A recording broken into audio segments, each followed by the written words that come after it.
मुंडारी विश्वकोश 1928 में छपा। और ये बहुत बड़ी चीज है मुंडाओं के लिए केवल, लेकिन पूरे आदिवासी समाज के लिए, क्योंकि ये सखुआ का वृक्ष है। और क्योंकि मैं सरना परिवार से ही आता हूँ और मुझे ये पेड़ बहुत ही पसंद आता है कर्म के साथ साथ में, क्योंकि मैं करीब 16 वर्षों तक सरना में जाकर जो भी पूजा पाठ होता था वहाँ भाग लिया करता था। और इसी यादगारी में मैं इस पेड़ को यहाँ लगवाया हूँ। जोहार, नमस्कार। आप देख रहे हैं झाड़ न्यूज और मैं हूं गुंजन कुमार। आज हम फादर बिशु बेंजामिन आइन के पास पहुंचे हैं क्योंकि हमें लगा कि जो खुट्टी जिस तरह से आदिवासी बहुल क्षेत्र है, इसके बारे में कुछ पुराने जमाने में चलते हैं और कुछ जानकारी लेते हैं, क्योंकि फादर बिशु अपने न केवल इस क्षेत्र को बल्कि इतिहास को भी बेहतर तरीके से समझते हैं, जानकारी रखते हैं। इसलिए जो है हमें लगा इनसे बातचीत कर जानकारी लेना चाहिए। जिस तरह से आज देख रहे होंगे कि जमीन के चलते जो है लोग किस तरह से आपस में ही लड़ भिड़ रहे हैं, तो हम वही जानना चाहेंगे कि आखिर इस क्षेत्र में पहले जमाने में लोग कैसे रहते थे, कैसे लोग मिलजुल कर रहते थे और जमीन को सामूहिक रूप से जो है बचा कर रखे थे। जमीन के लिए पहले भी संघर्ष हो रहा था और संघर्ष करते हुए जमीन को बचाया सामूहिक रूप से मिलके। और आज भी जो है, आज का जब समय जो है, ये जमीन को लेकर लड़ाई झगड़ा किस तरह से उत्पन्न हो रहा है। फिर ये अलग बात है। दूसरा ये बात है कि इस क्षेत्र में कैसे शिक्षा का अलग जगह, जब मिशनरी का इस क्षेत्र में आगमन हुआ तब कैसे विद्यालय खुलने का परंपरा चला। खैर जो भी हो, हम इन्हीं सब मामलों को लेकर फादर बिशु से जानते हैं कि इस क्षेत्र के बारे में थोड़ा जानकारी लेते हैं कि किस तरह से पहले लोग रहा करते थे, शिक्षा व्यवस्था की यहाँ शुरुआत कैसे हुई। हम आज आप लोग आपके पास जानकारी लेने के लिए पहुंचे हैं क्योंकि आप इस क्षेत्र को बेहतर तरीके से जानते हैं, आप इतिहास को भी अच्छा से पढ़े हैं, बेहतर तरीके से जानते हैं। इस क्षेत्र में आज का हालात ये है कि जमीन के लिए लोग जो है आपस में लड़ भिड़ रहे हैं।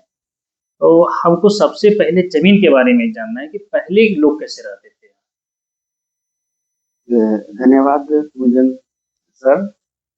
सबों को झारखंडी जोहार।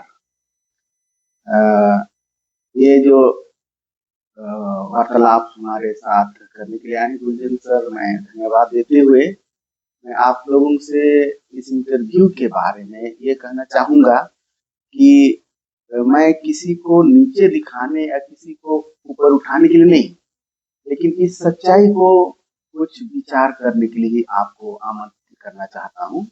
और इसलिए बहुत सारी चीज़ों को शायद हम ऐसे ही बोल डालते हैं, लेकिन लिखित रूप में, जैसे हम लोग यहाँ the Mundas in their country, यहाँ पर फादर होफमन द्वारा ही लिखा गया है। ये शरद चंद्र रॉय का है और ये फादर होफमन का द्वारा लिखा गया 16 वॉल्यूम मुंडारी एनसाइक्लोपीडिया है। तो इनके साथ साथ कई और किताबों का ही ये मिलन है, जहाँ हम सच्चाई को, क्या असली चीज है, इसको जानने की हम कोशिश कर रहे हैं। इसलिए हम लोग और चीज, बहुत सारी चीजें हो सकती हैं, लेकिन कुछ ही चीजों को मैं ये मूल्यांकन करने के लिए कि हम आदिवासी भाई बहन, जैसे आपने कहा, पहले कैसे रहते थे, किस तरह से एक साथ रहे, और तब अंग्रेजों के से भी हम लोग निकल गए और तब इस जमीन को बचाते हुए कानूनी रूप भी हम लोग को आगे बढ़ता गया। और उन्हीं सभी चीजों को हम लोग सुनेंगे। कुछ कुछ नामों को मैं कहूँगा, सभी लोगों का नहीं, इसलिए आपको अगर आपका नाम नहीं आता है तो दुखित ना हो, क्योंकि ये कुछ कुछ चीजों को कि किस तरह से, गुंजन सर का कहना है, किस तरह से हम लोग रहते थे और किस तरह से यहाँ की जमीन बची और हमारा अस्तित्व कैसे बचा, ये चीज को मैं बताना चाहता हूँ। मैं शुरुआत मैं शुरुआत 1880 ईस्वी से शुरू करता हूँ, जहाँ हालांकि मिशनरी लोग, प्रथम मिशनरी 1845 में जीएल चर्च वाले आए, 1868 में सीएनए चर्च और 1869 में आरसी चर्च इस झारखंड क्षेत्र में आगमन हुआ इसका। तो यहाँ पर 1880 में क्यों? क्योंकि जैसे गुंजर सर ने कहा एक चीज को कि यहाँ 36 आदिवासी लोग कोलकाता चले गए 1880 में ही, जब अंग्रेज सरकार उनको प्रमाणित करने लगा कि तुम यहाँ का, तुम्हारा जमीन है, कुटकट्टी जमीन है, तुम इसको बनाए हो, तो क्या प्रमाण है। तो इसी को प्रमाणित करने के लिए ये कुटी क्षेत्र का ही पोसिया मौजा का गांडू सरमाली गांव से एक ससंगिरी पत्थर को लेकर के ये कोलकाता चले जाते हैं और वहां पर 36 जन में 26 जन क्रिस्तीय थे और 10 जन सरना वियतनाम से पता चल जाता है और ये वहां पर हस्ताक्षर करते हैं। तो ये भी दिखता है कि एक साथी उस समय दिया करते थे। उसी तरह 1884 में उन्होंने हस्ताक्षर किया जैसे मैंने कहा और ये प्रमाणित करता है कि यहाँ के ये लोग पसंद हैं। पहला व्यक्ति है जिनको आदिवासी कहा गया, सरना और ईसाई दोनों को। 1881 में जैसे आपने कहा फादर जोसेफ मुलेंडर यीशु समाजी द्वारा सरवादा गांव में आज बहुत ही पुराना गिरजाघर है जिसको हम समारालय में पाते हैं उसका तस्वीर, क्योंकि ऐतिहासिक गिरजाघर है जहां से स्कूल हम आदिवासियों के लिए एक बत्ती बन करके आ जाता है, जहां पूरे छोटानागपुर के लिए एक फैल जाता है।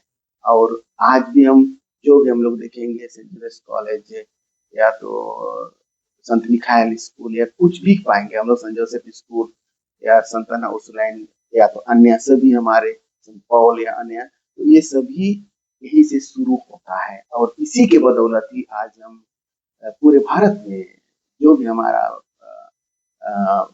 हम विख्यात हैं चाहे बाहर में भी, तो हम आदिवासी जो गिने नहीं जाते थे उनको ये स्कूल हम लोग को आंख दिया और हम लोग आगे बढ़े।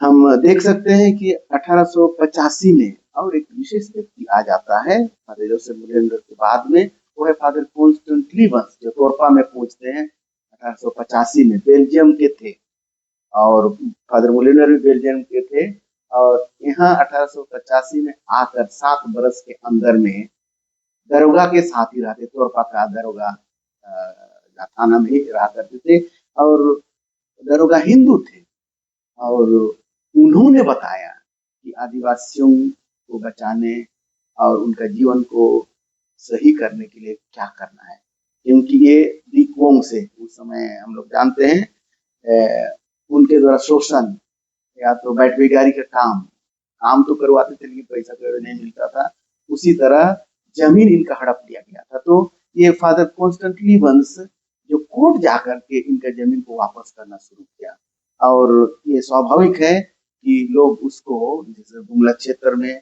बहुत जल्दी फैल गया क्योंकि वो भगवान के रूप में उसको देखने लगे कहेंगे, और इसलिए ये जो बचा हुआ जमीन का आदिवासियों का तो फादर कॉन्स्टेंट लीवंस के द्वारा, और उस दरोगा को मैं धन्यवाद देता हूँ जिन्होंने इनकी समस्याओं को समझा और बताया।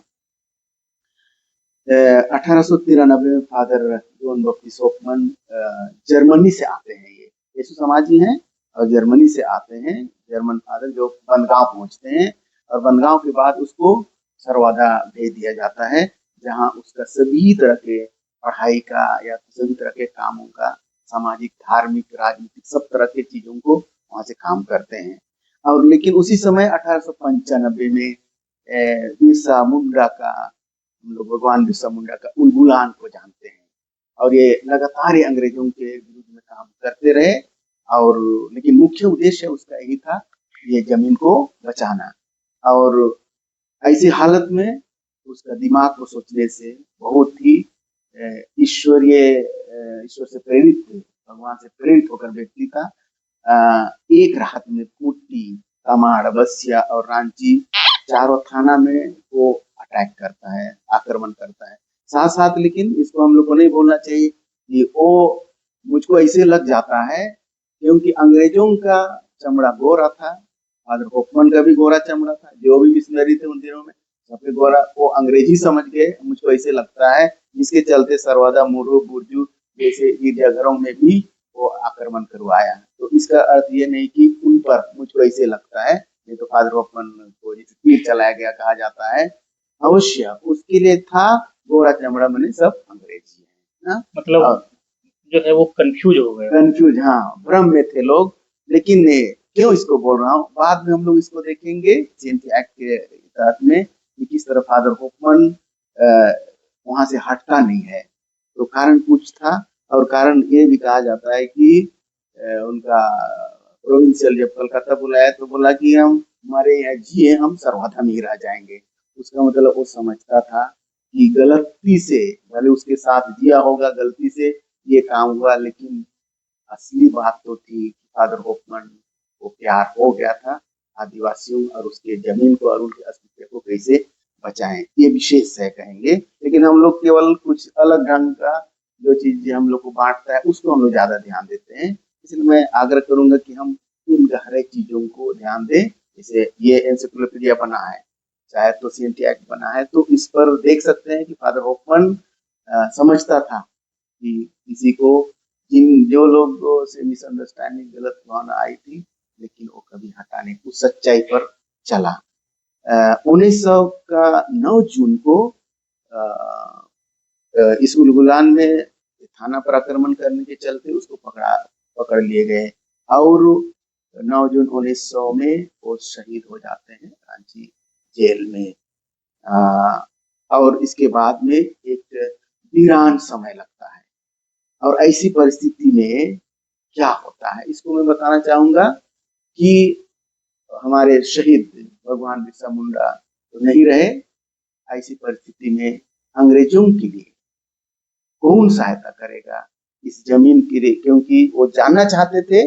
और मुंडा द मुंडा वर्ल्ड एक किताब है, उसमें पाएंगे स्पष्ट किया गया है कि अंग्रेज लोग समझ नहीं पा रहे थे आखिर भगवान बिरसा मुंडा चाहता क्या था। तो इसका उत्तर एक ही व्यक्ति दे सकता था, वो है फादर जॉन बैप्टिस्ट हॉफमैन। और वही बता सकता था कि अगर आप लोगों को इस उलगुलान को शांत करना है तो इनकी जमीन का सेटलमेंट को ठीक करें। और यही फादर हॉफमैन का बहुत बड़ा योगदान होता है। बिरसा मुंडा तो चले जाते हैं, लेकिन उसका काम को देखिए, भले उसको तीर चलाए बोलते हैं, लेकिन उसका काम को फादर हॉफमैन ही पूरा करता है। और इसलिए इस the Munda and their country में आप लोग पाएंगे कि यहाँ पर सेटलमेंट के पहले आता है सर एंड्रू 1905 में, और उसी समय से शुरू होता है ये सेटलमेंट का कार्य। और 1908 में ये पूरा होता है। किसके द्वारा? ये है ये सेटलमेंट ऑफिसर आते हैं मिस्टर ई लिस्टर और father Hoffman, John Baptist Hoffman. ये दोनों व्यक्ति गहराई से काम करते हैं और जमीन को सेटल करते हैं। और यहाँ पर लिखा हुआ है, आप लोग खोल भी सकते हैं, पढ़ सकते हैं कि एक्सेलेंट ज्ञाता फादर जॉन बैप्टिस्ट हॉफमैन ही थे। और ये कैसे ये हो सकता था? क्योंकि फादर हॉफमैन मुंडारी के बहुत बड़ा ज्ञाता रहे थे उसी समय से, और यही कारण है कि मुंडारी ये लिखा हुआ है। और ये चीज ही इसीलिए वो बता भी सकता था अंग्रेजों को कि इनकी समस्या क्या है, क्योंकि मुंडारी जानता था और अंग्रेजी भी जानता था। तो यही कारण था कि ये एक विशेष मध्यस्थ बन करके 1908 में ये अंग्रेज सरकार द्वारा पारित किया जाता है ये सेटलमेंट का काम, और उसका नाम है छोटानागपुर टेनेंसी एक्ट 1908 इसका नाम हो जाता है। वहीं से सीएनटी एक्ट, हाँ, इसी को सीएनटी एक्ट बोलते हैं। और इस सीएनटी एक्ट में इतना जानिए कि 21 धारा में विशेष करके उन्होंने बहुत मजेदार चीज रखा कि ये जमीन का नाम कृषि योग्य जमीन होगा, एग्रीकल्चरल ना। अगर ये कॉमर्शियल हो जाता तो शायद हमारा अस्तित्व खत्म हो जाता, क्योंकि कोई भी ले सकता था। और यही कारण है कि सीएनटी एक्ट का हम लोग 46, 49 और 71 को विशेष रूप से जानते हैं। और यहाँ विशेषकर इन तीनों को पढ़ने से मिला जुला कर कहूंगा, अलग अलग नहीं, कि आदिवासी आदिवासी जमीन को खरीद सकता है। और यही कारण है कि 21 धारा में एग्रीकल्चर होने के नाते इसका दाम इतना कम है कि बेचकर भी आदमी कुछ फायदा नहीं था। और वो जानते थे एक कारण, अगर इसका ये व्यवसायिक हो जाता और दाम ज्यादा होता तो यहाँ के आदिवासी जमीन को बेच बेच करके पी खा के खत्म हो जाते। इसको क्यों बोल रहा हूँ? क्योंकि 1912 में फादर हॉफमैन एक नशा उन्मूलन ग्रुप भी खोला था। 1912 में 1912 में ना, 1908 में तो ये हुआ और 1912 में वो खोले। लेकिन फादर हॉफमैन को क्योंकि जर्मनी और इंग्लैंड के बीच में झगड़ा होने के चलते 1914 में जिसे शुरू होता है झगड़ा, 1915 में बहुत आदर सम्मान के साथ फादर होफमैन को जर्मनी पहुंचाया जाता है, कहेंगे ना। उसका गांव का नाम है वालेंडोर्फ ना। लेकिन वो डोर्टमुंड, मैं 3 बार गया हूँ वालेंडोर्फ को, फादर होफमैन के घर, क्योंकि हमारा आज अस्तित्व रहा हम आदिवासियों का तो इन्हीं विचारों के चलते रहा। और इसीलिए फादर होफमैन को लाखों बार मैं धन्यवाद देता हूँ। उसके पहले भगवान बिरसा मुंडा को भी, क्योंकि उनका जो आंदोलन रहा उसी का फल सीएमटी एक्ट आया, और फादर होफमैन और बिरसा मुंडा के दोनों के मिलन से ही ये हमारा अस्तित्व को यहाँ बनाए रखा, बचाए रखा, कहेंगे ना। तो ये इस भाग को हम लोग देखते हैं पुराने भाग में, लेकिन अब नए। हम 1 मिनट पूछना चाहेंगे आपसे। हम लोग जो इतने जानकारी जो आप हम लोगों को उपलब्ध कराए, हम लोगों ने जो सुना आपकी बातों को, हमको लगता है इससे स्पष्ट हो जाता है कि आज जो ये क्षेत्र ईसाई बहुल क्षेत्र है, तो कहीं न कहीं इस कार्यों से भी लोग प्रभावित हुए होंगे। कार्यों से भी प्रभावित होंगे, आदिवासियों की ज़मीन बची, उन्हें शिक्षा का एक साधन मिला, शिक्षित होने का व्यवस्था मिला। तो ये सब जो है, यही सब कारण रहा होगा कि आज जो है इस क्षेत्र में मिशनरीज की ओर जो आदिवासी समाज के लोग अधिक से अधिक जो है झुकाव है उनका। तो सर बहुत अच्छा सवाल आपने इसको किया। यहाँ पर मैं पत्थल में मैं देखा, आपको पढ़ रहा था ना, तो फादर होफमैन का जीवन आप देखिएगा तो कहीं पर किसी को क्रिस्तान बनाया ये कहीं नहीं आता है, ईसाई बनाया कहीं लिखा हुआ नहीं पाते हम लोग ना। उसका मतलब वो जैसे गोला धान को जमा करवाते थे एक जगह ना, और कटवाने के बाद फिर गर्मी वो बांटते थे, क्योंकि खा खा खत्म कर देंगे। तो ये गोला धान बहुत बड़ा चीज था। उसी तरह कोऑपरेटिव बैंक खोला 1909 में, तो अभी भी चालू है और बहुत बड़ा कोऑपरेटिव है, कहेंगे, ताकि हम लोग आत्मनिर्भर बन सके।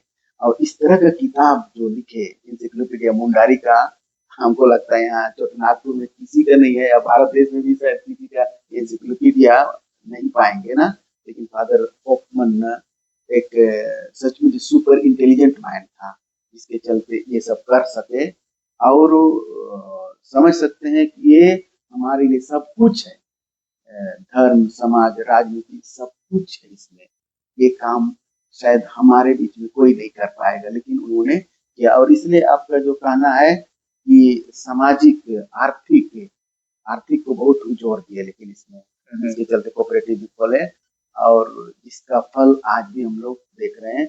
और इसके आगे आगे उन्होंने आंख खोलने की कोशिश, आत्मनिर्भर, स्वतंत्र रहने के लिए ना, ये काम भी स्कूल खोलने, और साथ में इसको स्कूल के साथ नहीं, स्वास्थ्य का भी, स्वास्थ्य के लिए भी हॉस्पिटल का काम इन्होंने शुरू किया, कहेंगे। जैसे अभी बारनाबस हॉस्पिटल को देखेंगे ना, हमारे दूसरे चर्च के भाई लोग का है, लेकिन देखिए उतना पहले ये था। तो इसी से शुरू होता है, और ये सामाजिक विशेष रूप से काम करेंगे। इसके आगे हम बताना चाहेंगे, हम अब इधर आएंगे थोड़ा 1928 में। तो फादर होफमैन जर्मनी में ही वालेंडोर के पास ट्रिए गांव में मर जाते हैं ना, उधर ही मर जाते हैं। वहां भी मैं खोजने के लिए गया था, और क्योंकि हम लोग का अस्तित्व को भगवान बिरसा मुंडा के साथ में बचा, इसलिए मेरा लगाव उसके साथ हो जाता है। लेकिन इसी वर्ष में देखिएगा कि मारंगोम के जयपाल सिंह मुंडा, जो वो भी ईसाई थे ना, वो गोल्ड मेडलिस्ट बनते हैं हॉकी में ना। और जिसके चलते, और फादरों के या पादरियों के चलते उसको ऑक्सफोर्ड, इंग्लैंड का ऑक्सफोर्ड यूनिवर्सिटी में पढ़ने का मौका मिला ना। और जिसके चलते हम लोग कह सकते हैं कि जब संविधान बन रहा था, तो संविधान बनते समय वो हाजिर थे बोनीफास लकड़ा के साथ में, है ना। तो ये हाजिर थे। और जो 25वीं 26वीं अनुसूची हम लोग जानते हैं, यही जयपाल सिंह, मारंगम के जयपाल सिंह मुंडा का बहुत बड़ा देन है इसमें। वही इसको कर सका कि आदिवासियों को एक अलग सूची दी जाए ना, और जिसके चलते ही आज हम बोलते हैं कि ये पांचवी अनुसूची को से इनको हटा दिया जाएगा, लेकिन उसका जो जन्मदाता है वो तो ईसाई है और आदिवासी है, और दूर का नहीं है, टकरा गांव के थे ना, खूंटी जिला के टकरा गांव के थे ना। तो ये सब देखने से कि किस तरह से, लेकिन इसका मतलब ये सरना भाई को अलग की ऐसी बात नहीं है, ये एक साथ ही रहे, और इसलिए सभी को इसको मारंगुम के सब कोई बोलते हैं, जो भी आदिवासी हैं, चाहे वो सरना हो, ईसाई हो या हिंदू आदिवासी, सब कोई जो यहाँ पर है सभी को इसको मारंगुम के ही दर्जा दिए कहेंगे ना। तो इस तरह से हम लोगों को ये जो 10 राज्य और 4 नॉर्थ में, जो 10 राज्यों में हम लोग को पाते हैं 25 अनुसूची ना, तो ये बहुत विशेष है, जो पेशा कानून के लिए भी लागू होता है। तो ये इधर ही से फिर और आ जाता है, पेशा कानून को हम लोग बोलते हैं कि पढ़ा राजा में क्रिश्चियन लोग की ईसाई लोग ना रहे ना, लेकिन ये सब तो इसी से निकल करके आया है, 244 धारा का एक से ही आता है ना। तो देख रहे हैं कि जो जन्मदाता है पेशा कानून में भी, जरूर सरकार उस समय कांग्रेस की थी, 1996 का 24 दिसंबर को ये आगे बढ़ जाता है ना, लेकिन देखा जाए तो इन्हीं सब चीजों से निकला है। तो क्यों हम लोग अलग अलग हों, जबकि सबकी भलाई के लिए ये सोचा गया सब समय, ये हम लोग का मरंगों की तो ईसाइयत के हिसाब में सब समय सबों को लेकर के चला गया। उस वक्त कोई भेदभाव ऐसा नहीं था। जो आज की जो परिस्थिति है, तो देखा जा रहा है इस तरह का स्थिति उस वक्त नहीं हुआ होगा, तभी तो जो आप बता रहे थे कि एक शासनगिरी पत्थर लेकर यहाँ से 36 लोग उसको ढो के कोलकाता ले गए उस समय, इसमें 26 ईसाई 10 सरना समाज से थे। तो इससे लगता है कि उस समय एकता होगा और मजबूत एकता होगा। हमने ये इसमें धर्म को नहीं देखा जाता था, हम लोग जाति हैं, मुंडा जाति है, आदिवासी हम है, बस यहाँ के रहने वाले हैं, ये चीज विशेष था उस जमाने में। लेकिन और आगे हम लोग और गौर से देखेंगे तो एनी होरो, इसके बाद में जयपाल सिंह मुंडा के बाद एक विशेष व्यक्ति बन जाते हैं ना, एनी होरो भी ईसाई रहे ना, लेकिन सबों के लिए काम किए, वो किसी खास ग्रुप के लिए नहीं। उसी तरह उसी जमाने में एनी होरो के समय से भी बागुन सुमरा है, कोल्हान क्षेत्र से, अभी सरना से आते हैं ना, देख रहे हैं कैसे मिलान होता है एक साथ, और एक साथ चलते हैं लोग। तब आता है हम लोग के लिए दिसुम गुरु, जो झारखंड आंदोलन के समय में ना, तो दिसुम गुरु भी अगर देखिएगा तो सबों को लेकर के चलते हैं, बिल्कुल वहां पर किसी को भेदभाव नहीं रखा गया ना। वो संविधान सभा में भी बोलते हैं यहाँ तो ना केवल आदिवासियों को, लेकिन हमारे हिंदू मुस्लिम सबों को लेकर के चल रहे थे। ये आदिवासी आइडिया है ना, जो बहुत बड़ा देन है आज हमारे लिए। इन सबको हम लोग को याद करने की आवश्यकता है कि किस तरह से झारखंड बना। तो झारखंड बनने का मतलब है सबको लेकर चलने वाला ना, ये एक व्यक्ति का जो भी यहाँ के निवासी हैं, हाँ, जो आदिवासी जो भी निवासी हैं, बहुत अच्छा बोल रहे हैं, जो भी निवासी हैं सबका आदर सम्मान होना चाहिए। यही भाईचारा को लेकर के ही तो संविधान हम लोग को बताता है, और जिसके चलते आज हम लोग मुख्यमंत्री को पाते हैं ना, हेमंत सोरेन को, कल्पना सोरेन को। तो ये इस तरह का सोच वाला व्यक्ति, और देखा जाए तो उस समय भी शिबू सोरेन को मैं गौर करता हूँ, मैं 2 बार गया जब वो दुनिया से गुजर गए ना, क्योंकि मैं उसे बहुत प्रभावित था ना, उसका जब कहानी को पढ़ा, इतिहास को, कि किस तरह से संथाल भाइयों को बचा रहा था, तो ये हमको बहुत प्रभावित करता था। जैसे वो मोटरसाइकिल में कूद पड़ना नदी में, भरी नदी में ना, तो लेकिन ऊपर वाला बचा लिया ना, ताकि एक दिन हमारे लिए झारखंड अलग राज का मांग कर सके कहेंगे ना। तो यहाँ देखा जाए तो शिबू सोरेन आज सचमुच में विष्णु गुरु कहने का मतलब हो जाता है कि भाईचारे की जो भावना है इसको बहुत सुंदर ढंग से बढ़ावा दिया है। और आज मैं हेमंत सर को भी कहूंगा कि अपने पिता की इन बातों को, इस व्यवहार को, काम को कभी ना भूलें, चाहे कुछ भी हो, उनको पिता का आचरण को, व्यवहार को अपने जीवन में सभी समय लेकर के चलना चाहिए। इसके तुरंत बाद, और उसी जमाने का है, लेकिन रामदयाल मुंडा को देखिए, ये चले जाते हैं यूएनओ ना, संयुक्त राष्ट्र संघ के लिए, और आदिवासियों के लिए, आदिवासी शब्द को लेकर जाते हैं ना, इंडिजिनस पीपल। और यहाँ पर देखिए वो सरना लोग के लिए केवल नहीं किया, हिंदू लोग के लिए केवल नहीं, ये सरना ईसाई और हिंदू आदिवासी सबों को लेकर के, और उतना ही तक नहीं, हम लोग पूरा भारत के आदिवासियों के लिए यहाँ पर काम किए। इन्होंने भेदभाव नहीं देखा। मैं अगर ये कागज उस समय भी लिखा जा सकता था कि ईसाई लोग को अलग कर दिया जाए ना, इसलिए सोचिए बड़े बड़े लोग किस तरह से हमारे इस भूभाग को बनाए रखने के लिए इतना सुंदर काम किया है। इसी को कहते हैं गुंजन भाई मानवता। ये जितने भी लोगों का नाम मैं ले रहा हूँ सब में मानवता कूट कूट कर भरा रहता है। और मानवता में कोई ईसाई, हिंदू, मुस्लिम, सिख, ईसाई ये नहीं होता है। मानवता में हम लोग सब कोई एक ही भगवान है, एक ही ईश्वर है, सब उसके बेटे बेटी हैं। इसी को लेकर के लोग चलाए, तब यहाँ सफल पूर्वक आगे बढ़े। और आगे देखेंगे तो यहाँ रामदयाल मुंडा सरना से आते हैं, सूरज सिंह बेसरा सरना से आते हैं ना। लेकिन यहाँ पर आगे देखेंगे प्रभाकर तिर्की भी आजसू को खड़ा करता है उस जमाने में ना, तो वैसा ही रहता है। तब ये सबको और मिला करके आगे बढ़ाता है। कर्मा उरांव जैसे व्यक्ति को भी हम लोग नहीं भूल सकते हैं, इनके साथ में काफी रहा। प्रकाश चंद्र उरांव सब ना, देखिए सब मिलकर के ये झारखंड राज्य आज अपने 40% खनिज को बचा करके रखा है। ये एक ही जन का नहीं है, ये सबों का काम है। और उसके बाद हम लोग का एक चीज देखेंगे, कोयलकारो के समय विभाजन होने का एक बहुत बड़ा चांस था, लेकिन दयामनी बरला, धनिक गुड़िया जैसे लोग भी इस दुनिया में आए कहेंगे ना। और उसके साथ में सरना भाई बहन, यहाँ शहीद में सबका मैं नाम नहीं ले रहा हूँ, लेकिन शहीदों में मोजेस गुड़िया वैसा ही है, लेकिन सोमा मुंडा वो सरना है ना।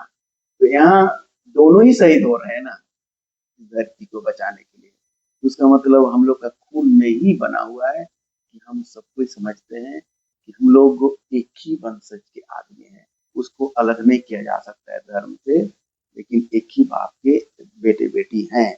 और आगे हम लोग 2016 में अगर आएंगे तो यहाँ पर देखिए सिंधी एक्ट को बदलने की बहुत बड़ी भूमि बैंक कोशिश की गई। ये 21 धारा को खत्म कर दिया जाए ताकि ये कोई भी इस क्षेत्र में रह सके। लेकिन उस समय में हम लोग राजनीतिक पार्टी को भी मैं देखा, कांग्रेस जेएमएम के साथ, अन्य जेबीएम भी था उस समय कहेंगे ना, बाबूलाल मरांडी सब को मैं देखा एक साथ, बंधु तिर्की सब एक साथ ना, सभी कोई आगे बढ़े और उसको अलग नहीं होने दिए। उसके साथ साथ में जितने भी ईसाई और सरना के धर्म गुरु लोग भी आगे बढ़े। उस समय न जात न पात ये सब जो है नहीं था, और जो कि एक बेहतर संदेश रहा था, तभी जाके जो है ये बच पाया। जी, और उसमें देखिए हम लोग दुर्गावती ओडिया सबको नहीं भूल सकते हैं ना, अभी भी उसका केस चल रहा है, कुंडी में भी केस चला था ना। और लेकिन ग्लैडस्टोन डुंगडुंग सबका भी केस चल रहा है, प्रेमचंद मुर्मू सबका भी केस चल रहा है ना। तो यहाँ 14-15 का अभी भी चल रहा है केस, और सब मिक्स्ड है, सरनाई से दोनों पर ही केस चल रहा है ना। तो उस समय तक का केस अभी भी जारी है कहेंगे। तो यहाँ पर धर्मगुरु लोग, फादर सिस्टर लोग भी आगे बढ़े इसको बचाने के लिए।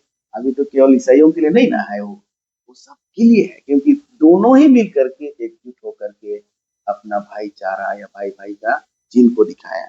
और उसमें भी सभी कोई रहे, अपना हाथ बटाए। तब अगर हम लोग देखेंगे थोड़ा सा सिंधी एक्ट बचाते समय, सोईपुर में अब्राहम मुंडू जो बंधु तिर्की और कर्मा उरांव के द्वारा जो रैली निकाला गया था, उसमें उस दिन अब्राहम मुंडू शहीद हुआ सोईपुर में ना, गोली कांड में ना। तो ये ईसाई है ना, मैं उनका परिवार से मिला, ईसाई है। उधर दूसरी ओर पत्थल गाड़ी फिर इस जमीन को बचाने के लिए, यहाँ सीएनटी को बचाने के लिए सब एक हुए हैं। पत्थल गाड़ी आंदोलन में भी ईसाई और सरना दोनों और हमारे हिंदू आदिवासी सब तीनों मिल करके इस आंदोलन को बढ़ाया जाएंगे ना। और उसमें शहीद हुआ बिरसा मुंडा जो सरना था ना। तो देख रहे हैं, कहने का मतलब कि साथ साथ जिए और साथ साथ मरे ना, तब ये जमीन बचा है। और इसीलिए जमीन तो जरूरी है, क्योंकि उसके बिना हम लोग कुछ नहीं हो सकते हैं।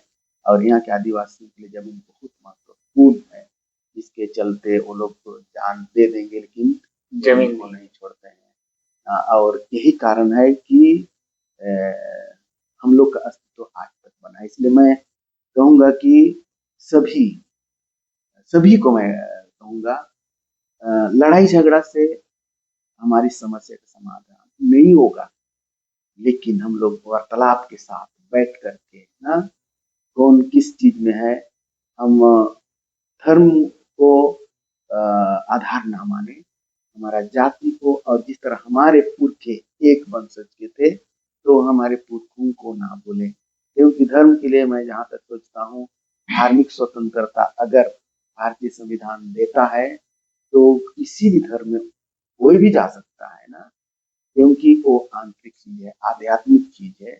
और उसके लिए, अपने लिए जहाँ उसको शांति मिलती है, जहाँ से उसको एक तरह से बल मिलता है कठिनाइयों में, दुख में, तकलीफ में, और जो बल मिला है तो ऊपर वाला को याद करके तो जहाँ भी जाए वो स्वतंत्र है। और इसलिए उस रूप में हम अपने आप को विभाजित ना करें।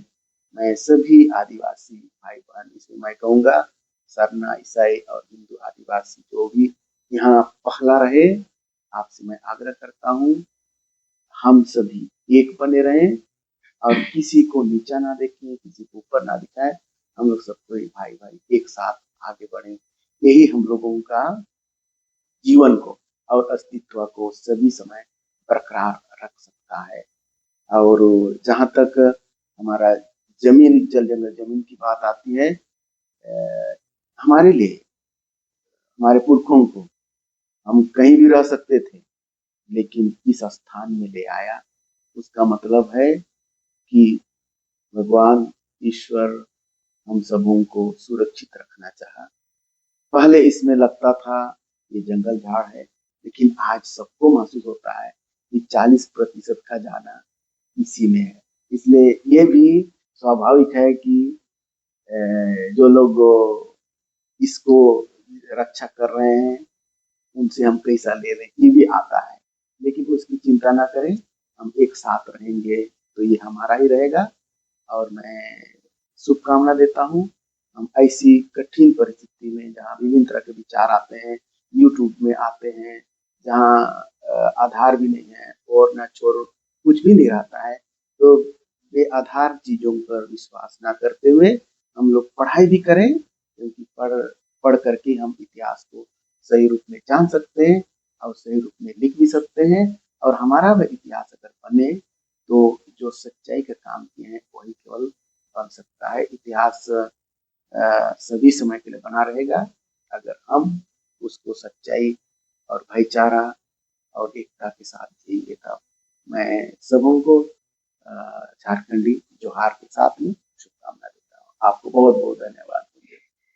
तो आपने सुना कि किस तरह से जो है इस क्षेत्र में जमीन बचाने को लेकर संघर्ष होता रहा, और संघर्ष के बदौलत ही इस क्षेत्र में जमीन सुरक्षित रही। पहले कैसे लोग एकता में रहते थे और आज की स्थिति क्या है, हम बार बार इस आज पर आते हैं, क्योंकि आज आप देखेंगे इस क्षेत्र में जमीन को लेकर ही हिंसा फैल रही है, लड़ाई झगड़े हो रहे हैं। और वो समय क्या था जब जमीन बचाने को लेकर लोग पत्थर को कंधे पर टांग कर यहाँ से कई सौ किलोमीटर दूर कोलकाता जाते थे कि ये हमारा जमीन है, इसका प्रूफ ये है। कैसे इस क्षेत्र में शिक्षा का अलग चला, एक विदेश से आए फादर हॉफमैन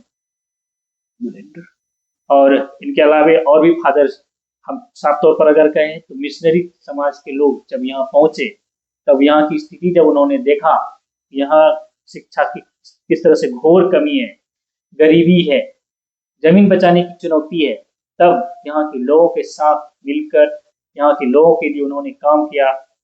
और काम करते हुए इस क्षेत्र में शिक्षा का व्यवस्था तो हुआ ही, स्वास्थ्य के क्षेत्र में भी बेहतर काम हुआ। और इसके अलावे अब देखें तो इकोनॉमिकल जो कमजोरी थी उसे भी मजबूत करने का प्रयास किया गया। इस तरह से कई चीजों को मजबूत इस क्षेत्र में किया गया। तो हमें लगता है कि यही वजह रहा होगा कि इस क्षेत्र में आप देखेंगे क्रिश्चियन समाज के लोग अधिक हैं। इस मिशनरीज को मानने वाले लोगों की संख्या अधिक है, क्योंकि यही वो लोग हैं, मिशनरी समाज के लोग, जिन्होंने यहाँ के लोगों को सब कुछ दिया। ये जहाँ तक मेरा मानना है। हमने अभी जो बातचीत सुना फादर विशु से, तो इससे जो हमें समझ आया वो मैं आपको बता रहा हूँ। फिलहाल आपने भी बातचीत का हिस्सा सुना, आपके मन में क्या आ रहा है जरूर बताइए। आप क्या सोचते हैं इस सब चीज़ों को जानने के बाद जरूर बताइए, और बने रहिए हमारे साथ, देखते रहिए बेंचा न्यूज़। देखिएगा, सीने चर्च वालों का मैं जोड़ देना चाहता हूँ थोड़ा सा, जो अंधे लोगों के लिए स्कूल खोले थे, अच्छा अच्छा। मैंने एकदम शुरू में ना, और हॉस्पिटल खोले, और डीएल चर्च वाले ने भी इसी रूप में काम किए। मैंने तीनों चर्च लेकिन एक साथ चला, मैंने चाहे बाहर के रहे चाहे तो यहाँ के रहे, एक साथ ही चले। तो ये एकजुटता और एकता के चलते ही ये हम लोग सब पॉसिबल हो पाया। है, कहेंगे ना। मैं उनको मैंने एक तरफा नहीं होना चाहता हूँ, क्योंकि सबका योगदान है, सबका, सरना ईसाई सबों का योगदान है इसको बनाने के लिए। फादर जॉन बैप्टिस्ट होफमैन के नाम पर जो पत्थर गाड़ा गया है, उसकी यादगार में उसके क्या इसको उजागर किया गया है। इसके 3 महान सपने थे: आदिवासी जनता के बीच में सहयोग, जागृति एवं बचत को बढ़ावा देना, ऋण मुहैया कराना, आर्थिक दृष्टि से आत्मनिर्भर बनाना। 3 महान कार्य क्या क्या किए उन्होंने। छुटनागपुर कष्टकरी अधिनियम, जिसको हम लोग छुटनागपुर टेनेंसी एक्ट या सीएनटी एक्ट कहते हैं, 1908 में बनाया। और Chotanagpur Catholic mission cooperative credit society, जो 1909 में इसके नाम पर हम लोग के यादगार में किए हैं, जो कोऑपरेटिव खोला ताकि आत्मनिर्भर आदिवासी लोग आत्मनिर्भर बन सके। उसी तरह मुंडारी विश्वकोश 1928 में छपा, और ये बहुत बड़ी चीज है मुंडाओं के लिए केवल, लेकिन पूरे आदिवासी समाज के लिए, क्योंकि ये पूरे आदिवासी समाज के बारे ही बताता है। 16 वॉल्यूम है इसमें। और ये फादर होफमैन जो एक जर्मन प्रिस्ट, यीशु समाजी होने के नाते हमारे लिए इतना बड़ा काम किया है, जो हमारा संस्कृति, सामाजिक, सांस्कृतिक और राजनीतिक सभी चीजों का इसमें समाहित कर दिया गया है। और इससे बहुत बड़ा ये सामाजिक कार्यकर्ता थे, जो यहाँ के आदिवासियों को बचाने के लिए उस जमाने में, जो 1893 से अपने 1915 तक थे, जब तक कि प्रथम विश्व युद्ध शुरू नहीं हो गया। उसी के बाद उसको जाना पड़ा जर्मनी वापस। ये सखुआ का वृक्ष है, और क्योंकि मैं सरना परिवार से ही आता हूँ, और मुझे ये पेड़ बहुत ही पसंद आता है कर्म के साथ साथ में, क्योंकि मैं करीब 16 वर्षों तक सरना में जाकर जो भी पूजा पाठ होता था वहाँ भाग लिया करता था। और इसी यादगारी में मैं इस पेड़ को यहाँ लगवाया हूँ, और एक मर गया लेकिन, और एक कर्म पेड़ हमको लगवाने का विचार है। धन्यवाद। चलिए आज के लिए इतना ही। बने रहिए हमारे साथ और देखते रहिए अच्छा न्यूज़।